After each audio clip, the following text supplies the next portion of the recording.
জামাতে ইসলামী বাংলাদেশ একটি রাজনৈতিক দল, কিন্তু এই রাজনীতির আড়ালে তারা একটা চরম ব্যবসায়িক একটি দল। ব্যবসা তাদের কাছে খুব বড় একটা বিষয়।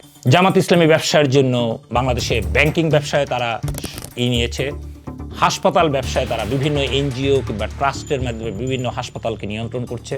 চিকিৎসা ব্যবস্থা তারা বেশ বড় বড় এনজিও চালায় তাদের নামে বেনামে, যেগুলো মাঝে মাঝেই হাজার কোটি টাকা 100 কোটি টাকা নিয়ে পালিয়ে যায়। তারা তাদের আদানির মতো ইন্ডিয়া যেমন বিজেপির যেমন আদানি আছে, ঠিক একইভাবে তারা তাদের এইরকম আদানি বানিয়ে রেখেছে নাবিল গ্রুপের মাধ্যমে। হাজার হাজার কোটি টাকা লোন দিয়ে তাদের আদানি বানিয়ে রেখেছে।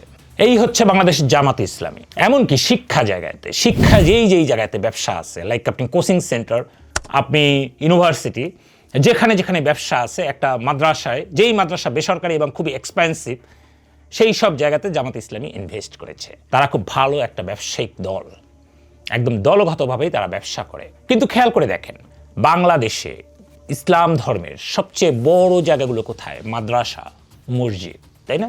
খুব খুব করে আপনাদের প্রত্যেকটা এলাকায় মসজিদ মাদ্রাসা আছে।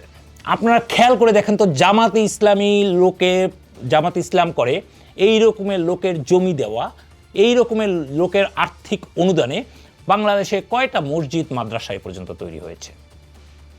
এগুলো দেখবেন বাংলাদেশ জাতীয়তাবাদী দলের মানুষের হয়েছে। এমনকি স্বৈরশাসক হাসিনার অনেক কর্মী, নেতাকর্মীদের অনুদানেও তৈরি হয়েছে। কিন্তু বাংলাদেশ জামাত ইসলামীকে আপনি পুরো একটা গ্রাম খুঁজলে যদি 10টা থাকে এরকমের, তাতে একটা খুঁজে পাবেন না। যেই সব জায়গাগুলোতে আপনাকে পয়সা দিতে হবে, সেই জায়গাতে তাদের কোনো রকমের কোনো অবদান খুঁজে পাবেন না। অথচ আপনি বেশ বড় ইয়েতে যান, আপনি ইউনিভার্সিটিতে যান, আপনি বড় প্রতিষ্ঠানগুলোতে যান, সেগুলো কিন্তু তারা ঠিক হর হামেশা করছে। এখন দেখুন, ওই জায়গাতে তাদের কোনো কিছুই নাই, ইনভেস্ট নাই, বা ওই জায়গাতে তারা কোনো খরচ করে না, খরচ করে আসে ব্যবসায়। একটা খুব ইন্টারেস্টিংলি আমি খুব চিন্তা করে দেখলাম, তারা ইউনিভার্সিটি করলো, তারা এত দামি দামি কোচিং সেন্টার করে, তারা বলে তারা নাকি স্কলার, চরম স্কলার। তো চরম স্কলার তো একটা ইসলামিক চিন্তাবিদ তৈরি করবে, ইসলামিক রাজনীতি দল ইসলামিক চিন্তাবিদ তৈরি করবে। সে তো ডাক্তার তৈরি করবে না, সে তো ডক্টরেট হাওয়ার্ডের প্রফেসর তৈরি করবে না, সে তো শিশির মনির মতো ব্যারিস্টার তৈরি করবে না, করবে কিন্তু তার চেয়েও বড় আকারে তৈরি করবে ইসলামিক চিন্তাবিদ। তার যে ইসলামিক চিন্তাবিদ, একটু দেখি, আবার দেখুন, এই হচ্ছে তার ইসলামিক চিন্তাবিদ। কিন্তু ইসলামিক চিন্তা যদি তাদের মধ্যে ইসলামকে নিয়ে খুব বড় ধরনের প্ল্যান থাকতো, ভালো পজিটিভ প্ল্যান থাকতো, তাহলে তারা একটা ইসলামিক রিসার্চ সেন্টার তৈরি করত।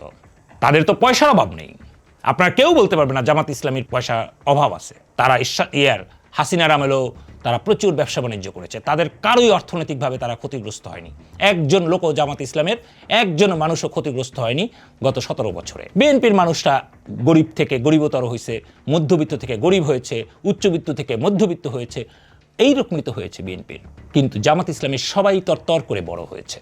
তো এই রকমের একটি অর্থনৈতিক শক্তিশালী একটা group of people, buns of people, যারা বলছে আমরা ইসলামকে প্রায়োরিটি দেই, তারা এ পর্যন্ত একজন ইসলামিক চিন্তাবিদ করার জন্য একটা রিসার্চ সেন্টার তৈরি করতে পারলো না। তার মানে কি? তারা ইসলামিক স্কলার খুঁজেনি, তারা খুঁজেছে ব্যারিস্টার কি করে বানানো যায়, তারা কি করে একটা ছেলেকে ডক্টরেট করানো যায়, কি করে একটা ছেলেকে তুলে এনে তাকে তাদের কৃতজ্ঞতার আবদ্ধে বাজায় রেখে তারপরে তাকে একটা বড় এক্সিকিউটিভ বানানো যায়। তাকে ইসলামিক চিন্তাবিদ তৈরি করেনি। প্রিয় দর্শক, ভাবনা আপনাদের, যেই রাজনৈতিক দল এত ব্যবসার মধ্যে শিক্ষার জায়গাতেও এত ব্যবসা করার পরেও সে একটি ইসলামিক চিন্তাবিদ তৈরি করার জন্য ইসলামিক রিসার্চ সেন্টার তৈরি করেনি, তাহলে বুঝতে হবে তারা ওই জায়গাটাকে সবসময় স্পষ্টত আটকে রেখেছে। কারণ ইসলামিক চিন্তাবিদ তৈরি হলেই তাদের রাজনীতির যে ভণ্ডামিগুলো আছে, তারা যে ইসলামিক কোনো রাজনৈতিক দল নয়, সেটা খুব স্পষ্ট হয়ে যাবে। দ্যাটস হোয়াই তারা কোনো ইসলামিক রিসার্চ সেন্টার করেনি। প্রিয় ভাই বোনেরা, আপনারা সিদ্ধান্ত নেবেন, যাদের ব্রেইন ওয়ার্ক এরকমের, ব্রেইন সেট আপ এরকমের, তারা একজন সঠিক রকমের একজন ইসলামিক চিন্তাবিদ তৈরি করার প্ল্যান করে না। আর তারা যদি বলে ইসলামের ধারক এবং বাহক, বাংলাদেশে ইসলাম তাদের জন্য আসবে, তাহলে এর চেয়ে বড় মিথ্যা কথা আর কিছুই হতে পারে না। যদি এরকমের কোনো রাজনৈতিক দল ইসলামিক দল হতো, তাহলে তারা সর্বপ্রথমই করতো ইসলামিক রিসার্চ সেন্টার। তারা ইবনে সিনা তৈরি করতো না, তারা বিভিন্ন হাসপাতাল তৈরি করতো না, বিভিন্ন কোচিং সেন্টার তৈরি করতো না, বিভিন্ন ব্যাংক তৈরি করতো না। তারা তৈরি করতো, প্রথম প্রতিষ্ঠান হতো ইসলামিক রিসার্চ সেন্টার। তারা সেটা করেনি। সিদ্ধান্ত আপনার। যারা একটি শিক্ষিত আলেম তৈরি করার জন্য একজন বিখ্যাত আলেম তৈরি করার জন্য প্রচেষ্টা করে না, তারা আর যাই হোক ইসলামিক রাজনৈতিক দল নয়। করব কাজ গর্ব দেশ, সবার আগে বাংলাদেশ। আল্লাহ হাফেজ। বাংলাদেশ জিন্দাবাদ। আসসালামু আলাইকুম।